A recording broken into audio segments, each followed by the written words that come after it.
tá? Então, são mortes praticadas pelo Estado brasileiro e que causam um drama e um sofrimento na vida das famílias, que não são quaisquer famílias, são as famílias dessa juventude, são as mães, são os pais, são os irmãos, são os vizinhos, são os amigos. E para falar um pouco dessa luta que tem se travado, inclusive para se fazer justiça, trouxe aqui para vocês, que já está aqui desde cedo, Maria Cristina Quirino, nossa querida Cris, que tem travado uma luta sem tréguas para garantir que não só o seu filho, mas os filhos que foram de outras mulheres, os jovens que foram assassinados pela PM aqui de São Paulo, enquanto estavam se divertindo, num baile em Paraisópolis, que vai completar ano agora em 1º de dezembro, se não me engano, a Cristina está aí para falar, veio contar para nós um pouco dessa realidade. Boa noite, Cristina, boa noite, Cris. É um prazer imenso recebê-la aqui, em que pese que para tratar de um tema que eu sei que é muito doloroso, mas sei também que você denuncia isso para que outras mães se fortaleçam, outras mulheres se fortaleçam para lutar contra esse Estado que tem uma política de extermínio da juventude nas periferias das cidades. Boa noite, é um prazer imenso recebê-la na minha live e certamente a gente vai se encontrar muito por aí, não só aqui, tá? Fique à vontade, bem-vinda e boa noite.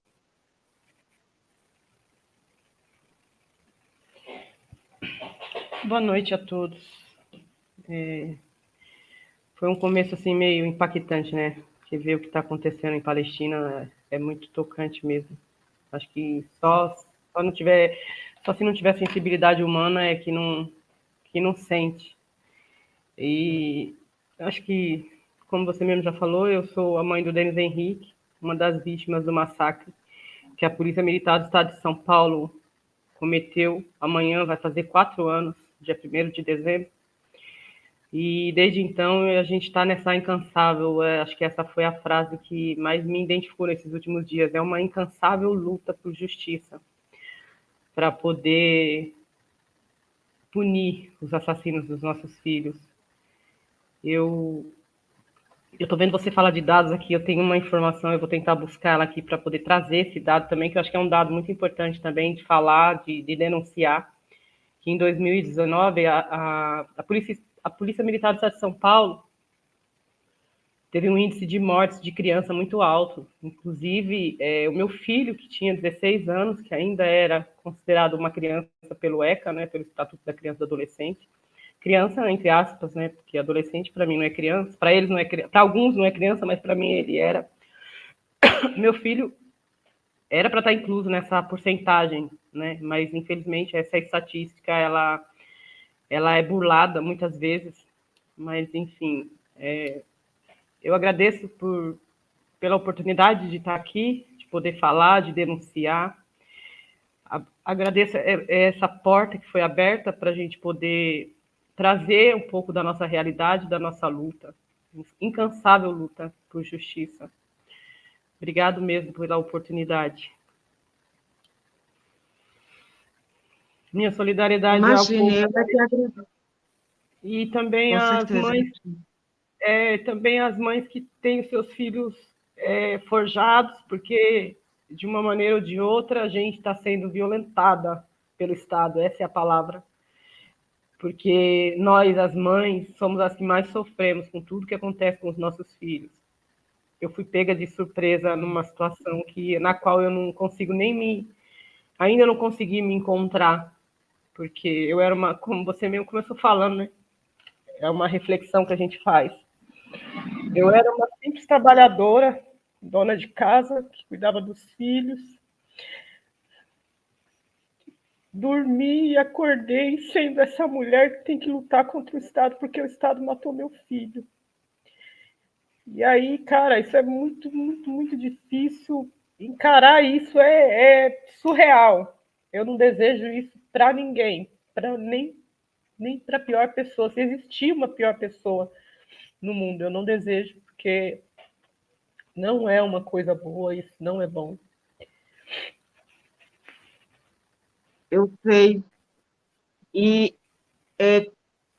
como está o andamento do processo dessa chacina que foi cometida pela PM contra esses 9 jovens, que já vai completar 4 anos, e que eles só estavam numa festa, eles só estavam se divertindo, entende? E eu lembro, a gente foi lá na manifestação, logo depois, naquela primeira que aconteceu, a gente estava lá. E quais são as dificuldades que você encontra e que as outras mães têm encontrado nessa batalha contra o Estado brasileiro? O andamento do processo é uma das maiores dificuldades que a gente tem por causa da lentidão, da lerdeza do Estado, né? Porque da justiça. Vai fazer 4 anos, em julho, agora, dia 25 de julho, aconteceu a primeira audiência do caso. O caso demorou 2 anos para ir para o Ministério Público, né? Já foi uma tortura, 2 anos para chegar no oferecimento da denúncia. Aí quando chegou lá, aí vai aguardar a primeira audiência que aconteceu só em julho agora. Aí agora em dezembro, dia 18, vai acontecer uma segunda audiência, que são as oitivas, né? A audiência de, não me lembro a palavra agora, de instrução, onde estão sendo ouvidas somente as testemunhas de acusação entre médicos, familiares e pessoas que presenciaram os fatos. E o pessoal do CAAF, que está fazendo um trabalho multidisciplinar, que foi juntado ao processo, que é um relatório, né, que contrapõe tudo que eles falam, que mostra a verdade que eles não contam, porque esse trabalho é isso, é relatar, fazer a dinâmica dos fatos, diferentemente do que eles relatam, porque a polícia ela tem um álibi pronto, eles já têm uns argumentos, eles próprios elaboram os boletins de ocorrência, eles próprios são testemunhas de si mesmos, e o Estado está lá passando a mão na cabeça, a ouvidoria da polícia, justiça militar, todo mundo passando a mão na cabeça deles, colocando os nossos, né, como sendo os criminosos, sendo que a gente está lidando com policiais fardados em exercício da função que mataram 9 pessoas. Então, a gente está caminhando nessa lerdeza, aguardando. Dia 18, a gente espera que termine essa primeira parte da audiência de instrução, de ouvir a parte das testemunhas de acusação, e depois vem a parte das testemunhas de defesa serem ouvidas.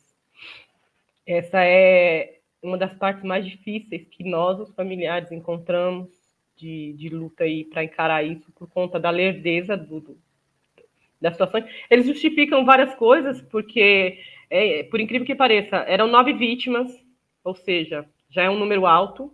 Eles justificam que eram muitos réus envolvidos, ou seja, 31 policiais envolvidos numa ação. Eles justificam que são normas, né, que existem dentro do amparado do Estado, que eu não tenho outro nome, porque é isso. Na nossa opinião, na nossa humilde opinião, a gente acha que eles já deveriam ter sido afastados, já teriam ter deixado de ser polícia. No primeiro momento matou nossos filhos, que eram inocentes, não estavam cometendo crime nenhum, e ainda se tivessem, eles não poderiam ter matado os nossos filhos. E aí, parte daí já começa a dificuldade aí, porque eles estão soltos, os 31, somente 12 vão responder criminalmente no Ministério Público, então são réus no processo, 13, um por uso de bomba, de morteiro, e 12 por homicídio doloso, quando há a intenção de matar, e os outros já foram absolvidos na justiça militar, mas continuam exercendo função, continuam sendo polícia, continuam recebendo salário, continuam recebendo condecorações, sendo premiados, enfim. Isso é uma tortura muito grande para nós. Essa acho que é a pior de todas, é lógico, é óbvio, a gente não ter mais os nossos com a gente, eu não ter mais o meu filho comigo e ter que lutar com a justiça, sendo que essa justiça tinha que ser favorável a mim, porque meu filho era inocente, meu filho não estava lá, meu filho não foi para lá para ser morto pela polícia, meu filho foi para curtir um baile, meu filho tinha o direito de viver, meu filho tinha o direito de voltar para casa, enfim, o Estado deveria enxergar que todos os direitos do meu filho foram violados naquele momento. E a partir da violação dos direitos do meu filho, os meus direitos também, porque eu tinha o direito de ter meu filho comigo, mas eles não me permitiram isso. E entre outras coisas que aconteceram, que vem acontecendo no decorrer desses quase 4 anos, que é uma luta incansável, como eu falei. Uhum. Verdade. Como era a sua vida antes e como tem sido a sua vida depois disso? Como era a rotina do seu filho e como se transformou essa sua vida depois de uma tragédia como essa? Porque é isso, você, o tempo inteiro, a gente se encontra, você, e é tudo muito difícil, né, Cris? Você tem outros filhos. Como tem sido com os meninos? Como que era a minha vida? Eu não consigo nem sequer me lembrar disso mais, porque é como se eu como se eu tivesse morrido junto com meu filho naquele momento. É como se eu tivesse sido assassinada junto com ele. Eu tento me lembrar da minha história, não existe mais aquela Cristina. Eu estava tentando falar aqui para vocês, eu era uma simples dona de casa que trabalhava como empregada, né, numa loja, vendia peças para refrigeração, saía todo dia de manhã para trabalhar. Eu estava no momento da minha vida que vivendo eu estava vivendo a emoção de ter eu tenho 2 filhos, que é mais velho que o Denis, que estavam já trilhando, né, a vida deles. Eu estava já orgulhosa de ter conseguido, né, mãe solo, sozinha, criar meus filhos dentro de uma comunidade, torná-los cidadãos de bem, trabalhadores. E eu estava olhando para o Denis e pensando, poxa, eu já tenho 2 exemplos bons para mim, né, para o meu filho, que é meus 2 filhos mais velhos, que o Daniel já era independente, já morava sozinho, que é meu filho mais velho, estava com 19 anos na época, e o Danilo estava com 20 anos, o Daniel. Eu não vou me lembrar as datas, mas enfim, o Danilo já era universitário, já tinha entrado na universidade. Meu filho de hoje está com 23 anos, já estava cursando geografia na USP. Então eles já tinham um exemplo, já tinham inspiração, já estava falando, o Denis já estava falando de fazer faculdade, de estudar, de ser alguém como irmão, já tinha sonhos. A minha vida era uma vida voltada para os meus filhos. Eu não tinha outro sentido, era trabalhar, trabalhar para dar o sustento deles, garantir, não deixar faltar nada na medida do meu possível, e simplesmente concluir a minha missão, porque era isso, para mim era uma missão, ter os meus filhos comigo e conseguir tornar eles cidadãos de bem. Mesmo sendo moradora de periferia, porque eu nasci na periferia, nasci. Eu só fui num bairro mais ou menos para nascer, mas eu fui criada por 9 anos na favela de Heliópolis, lá na Zona Sul. Com 9 anos de idade, eu cheguei na Brasilândia.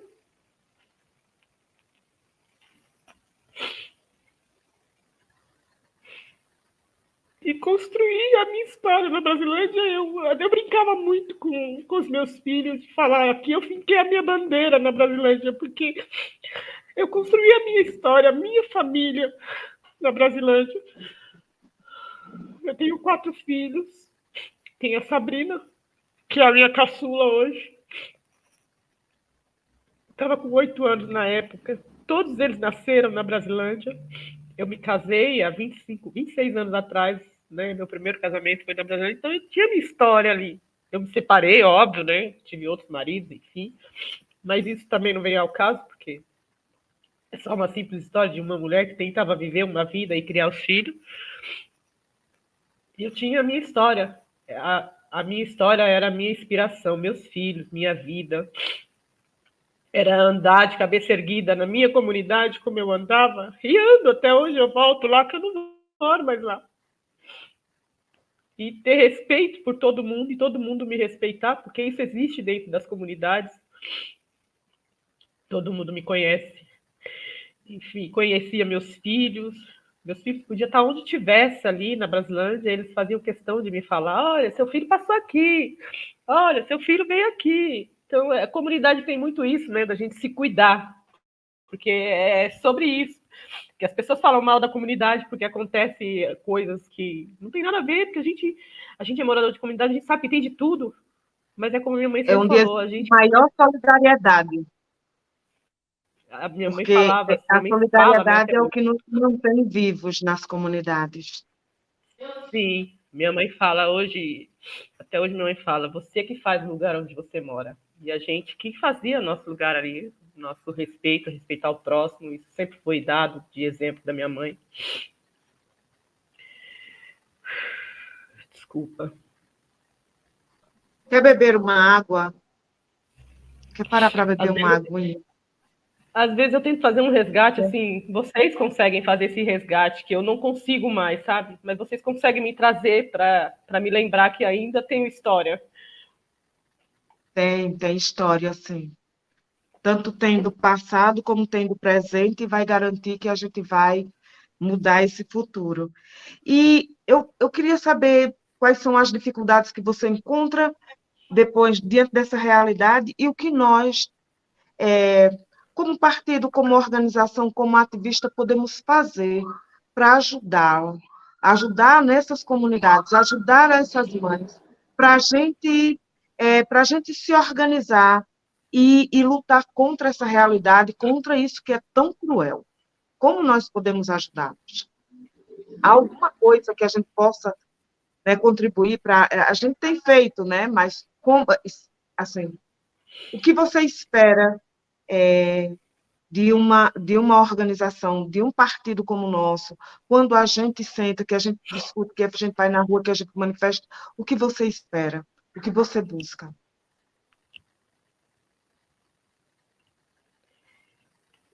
Eu acho que uma das coisas principais que a gente espera, eu em especial, eu acredito que todo mundo que está aqui hoje, que se prontifica a estar aqui hoje nessa live, assistindo, escutando, são pessoas sensíveis, né? E o que a gente espera, o que a gente, eu acho que um mínimo mesmo, para além da solidariedade que a gente já tem de vocês, é ajuda com a visibilidade do caso. Como você mesmo sabe, amanhã vai fazer 4 anos e quer queira ou quer não queira, o Estado tenta fazer com que as coisas caiam no esquecimento. E é muito horrível a gente estar tá numa luta tão injusta, tão cruel, e a gente se sentir sozinho, sem apoio. E quando eu falo de apoio, eu vou falar bem além mesmo, vou bem além, porque é um além que lá atrás eu não entendia. A morte dos nossos filhos é tudo uma questão política. Eu ouvi isso lá atrás, que a morte do meu filho era uma questão política. E quando eu falei que, que isso não era verdade, eu parei, tive que analisar e entender essa questão política. Eu tive que tentar entender, essa é a realidade. E eu estou entendendo agora quais são essas questões.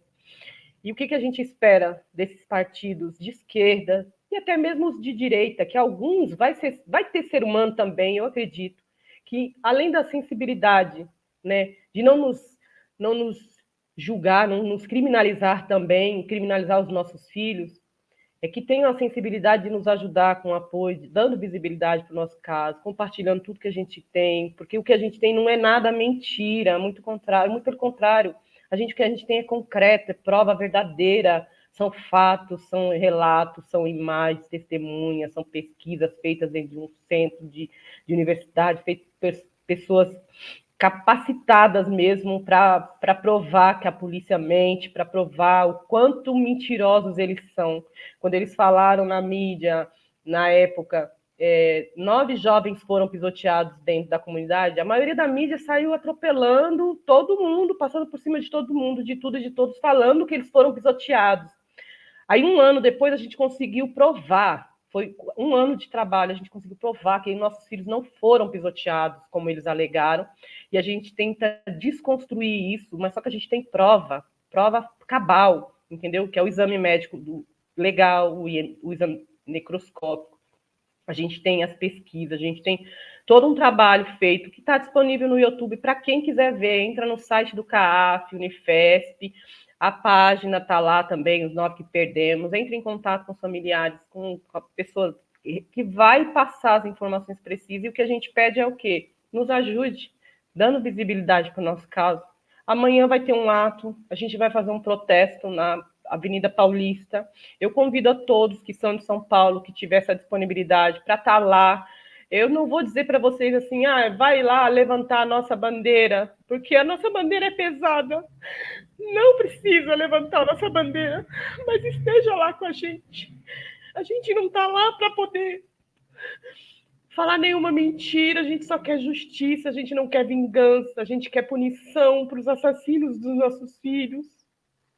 A gente fala, essa bandeira é pesada, muito pesada para a gente carregar. A gente carrega, mas ela está aqui, a gente vai ter que carregar para o fim da vida.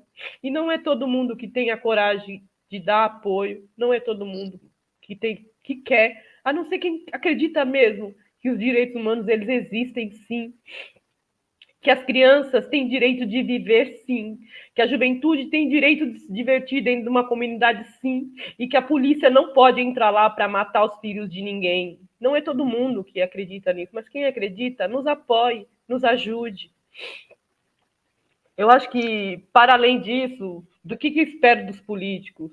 Vamos mudar as leis, vamos mudar, vamos fazer alguma maneira, de alguma maneira, tentar mudar as leis, começar a punir polícia que mata, começar a punir o policial que forja um jovem que perde o emprego, que perde a vida, simplesmente pelo prazer, porque eles fazem isso por prazer de matar, de forjar, porque eles exercem um distintivo e acham que a polícia tem direito de destruir a vida das famílias, das pessoas, mas a gente tem que começar a pensar, não, vamos cobrar do Estado, sim, punição para esses caras que tampam as câmeras para matar, que tampam para forjar.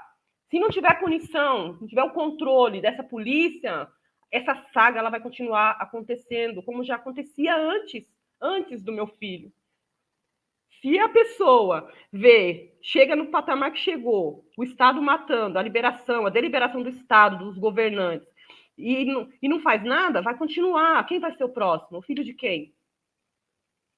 Porque lá atrás, quando teve crimes de maio, massacre do Carandiru, entre outras chacinas e outros massacres, e os casos isolados, já deveria ter tido punição. Mas cadê os políticos que não mudam? Cadê a punição dessas pessoas que lá atrás já vinham cometendo isso? Aí os sucessores deles vêm dando continuidade. Então, eu acho que o que a gente pensa em esperar dos políticos, dessa política, é somente apoio e, eu vou falar, cobrança, né, em cima do Estado. Vamos mudar essas leis. Vamos punir, porque se não tiver punição, não vai ter justiça. Olha, eu quero, assim, imensamente lhe agradecer. Eu gostaria muito que você dissesse que hora vai ser o ato amanhã, lá na Paulista. Vai ser aonde? Lá na Paulista, que local, o horário, é, como vai ser o ato, para que todo mundo que esteja assistindo essa live, que esteja aqui no estado de São Paulo, principalmente na cidade de São Paulo, qualquer região, por favor, compareça e a gente poder estar junto nessa batalha. Pode falar, Maria. Amanhã, a concentração, vamos começar a chegar lá às 16 horas e vamos fazer uma homenagem, né, em memória dos nossos filhos, nossos entes queridos que foram assassinados. E 1 hora mais ou menos de intervenção cultural, porque a gente vai fazer, a gente abriu esse leque, né, de trazer a intervenção cultural para junto de uma luta por justiça, de protesto, para poder falar o quanto a cultura da nossa juventude é importante. Então, vai ter algumas intervenções culturais e, na sequência, a gente vai fazer uma caminhada até a Praça do Ciclista. Eu aproveito para falar aqui também, não somente quem está em São Paulo, para quem está fora, que as mídias alternativas elas vão estar compartilhando. Então, compartilha também na sua rede social, nos ajuda bastante. Marca a página Os Nove que Perdemos, a página @Os Nove que Perdemos no Instagram. Divulga, procura o site, fala que tem história, que tem uma série que chama no YouTube, hashtag 3 Atos, 9 Vidas. Lá eles vão encontrar uma pequena biografia dos 8 meninos e uma menina, e, na sequência, a desconstrução das 3 narrativas que a polícia usa para justificar, né, a morte dos nossos filhos, o porquê que eles mataram os nossos filhos, e a gente desconstrói isso, a gente prova lá. Então, compartilha contando a história de cada um dos meninos, porque, assim, são 8 meninos que tinham família, que tinham história, e uma menina que tinha família, que tinha história, tinha sonhos, foram sonhos interrompidos. Então, conta um pouquinho, conta um pedacinho da história da vida de cada um, e depois você conta um pouquinho, ou até tudo, se você quiser, da narrativa contrária do que a polícia fala. Ajuda a gente nessa visibilidade, porque é isso, a gente precisa dessa visibilidade, porque dia 18, como eu disse, tem a segunda audiência do caso. Estamos lutando, sim, para que os réus vão a júri popular, o que é uma luta. A gente está lutando para que isso aconteça. A gente ainda não tem certeza de que vai para a júri popular, mas, para além disso, quando chegar no dia do júri, porque a gente acredita fielmente em Deus que vai chegar, eles vão para a júri, quem vai fazer o julgamento é a sociedade civil. Então, é muito importante que a sociedade civil veja, né, porque a gente não sabe quem vai estar sentado no banco dos juristas, quem é que vai estar do outro lado para julgar os assassinos dos nossos filhos. Se for alguém que é a favor da polícia, óbvio que vai absolver os assassinos. Mas pode ser que não, pode ser que tenha uma pessoa, que qualquer pessoa da sociedade civil pode ser um jurista. É só se inscrever lá no Ministério Público, eu não sei como é que funciona isso, mas depois a Verinha pode investigar e pesquisar e se informar aqui para quem quiser saber. Se inscreve, qualquer ser humano pode ser um jurista aqui no Brasil. Então a gente pode sim se inscrever. Eu posso, só não posso por causa do meu filho, mas para outros casos eu posso ir lá me inscrever. É um sorteio, as pessoas são sorteadas aleatoriamente, depois eles escolhem quem que vai sentar no banco dos réus para julgar. Então, vamos divulgar isso, porque é isso que a gente precisa, que a sociedade civil veja o que de fato eles fizeram com nossos filhos.